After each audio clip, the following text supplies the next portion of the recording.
《骑士2》是以中世纪为背景的第一人称近战格斗游戏，游戏由加拿大制作组 Tom Banner 制作，制作组有约20名员工，他们的代表作有《骑士》《中世纪战争》。灵感来源于中世纪战争史诗电影中多人第一人称砍杀游戏，玩家将体验到这个时代所有标志性时刻，从剑刃交锋到燃烧剑雨，再到铺天盖地的城堡围攻等等，应有尽有。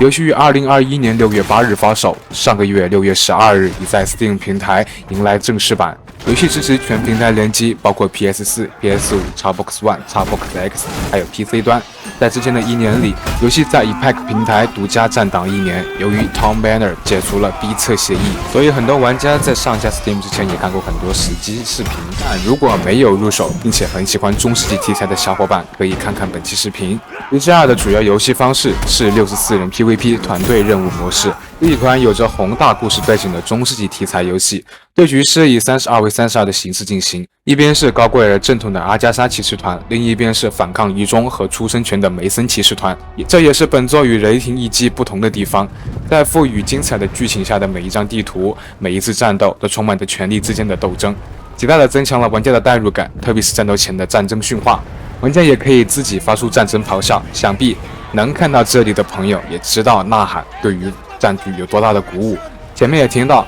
游戏是团队任务模式，所有玩家都是为了同一个任务在战场厮杀。要想取得胜利，玩家必须完成所有任务，例如控制某个区域、攻破城门，又或者是解救人质，这些都是进攻方的任务。而防守方就相反，要阻止对方的推进，守住每个区域，保护村庄等等。除了任务模式，还有团队竞技场和个人自由模式。游戏内含内置服务器列表，供玩家自行创建和加入服务器。听到这里是不是懂了？叫上几个日常游戏伙伴一起开黑，反正打起来乱的一批，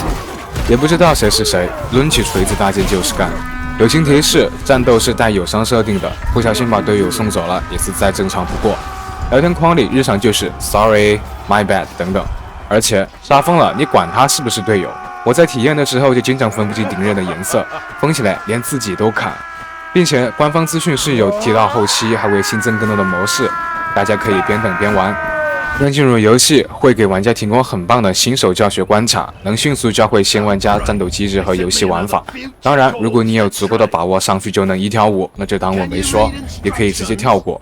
游戏开发者同时确认也会同意游戏支持 MOD 工具，也就是说会出现各种吸引玩家自创地图，说不定到时候还会出现《权力的游戏》的经典场面。当然啦，地图设计本来一直就是骑士系列的强项，骑士2也不例外。基本上所有地图都充满着一股战争硝烟的真实残酷，就如同那些波澜壮阔的中世纪影视剧一样。大部分地图设计都非常开阔，但这并不会让玩家死亡之后跋山涉水、漂洋过海来看你，不是漂洋过海再次参加战斗。游戏有很棒的重生机制，死亡之后几秒就能以冲锋姿态重回我方根据地，再次加入战斗的时间也就几秒钟。但是夸归夸，本作的人物动作确实有一点一言难尽，许多动作给玩家的直观体验就是比较僵硬，感受不到冷兵器的无情，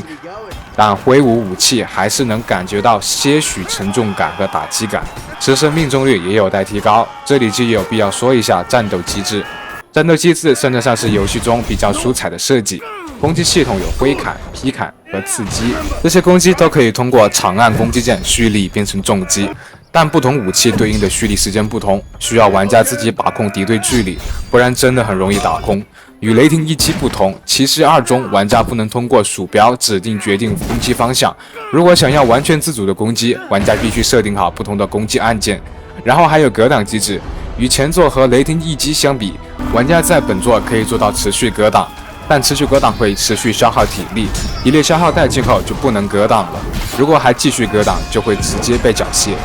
然后就会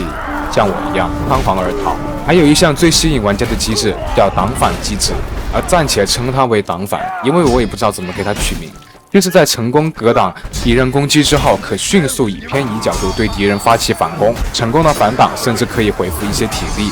持续的格挡时间使得玩家个人的战斗时间大幅度上升，除非你遇到那种对手不讲武德，喜欢背后偷袭，又或者是冷兵器时代最恶心的兵种弓箭手。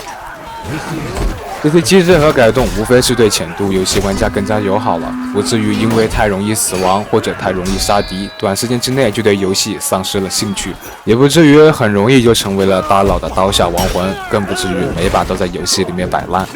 最后给大家简单介绍一下骑士2的职业系统，一共可分为4个兵种，12个职业。4个兵种的主要区别在于血量、体力和速度的不同，这与雷霆一击中可以自由搭配武器、盔甲和技能点数不同。每个兵种都有明显的优缺点，这应该也是制作组设法使游戏对局更加平衡而设定，也更加的真实。不然想象一下，一个抡着巨剑还能攻速 2.5 的重装战士是有多恐怖。所以骑士2真的算是浅度体验玩家的不二选择，玩家在游戏绝对可以能体验到中世纪教派大战的残酷。对于喜欢中世纪铁十字剑斗的玩家肯定不会拒绝，也希望制作组在后期能优化大量动作设计，毕竟穿着铁甲靴在泥地上溜冰多少是有点不真实了。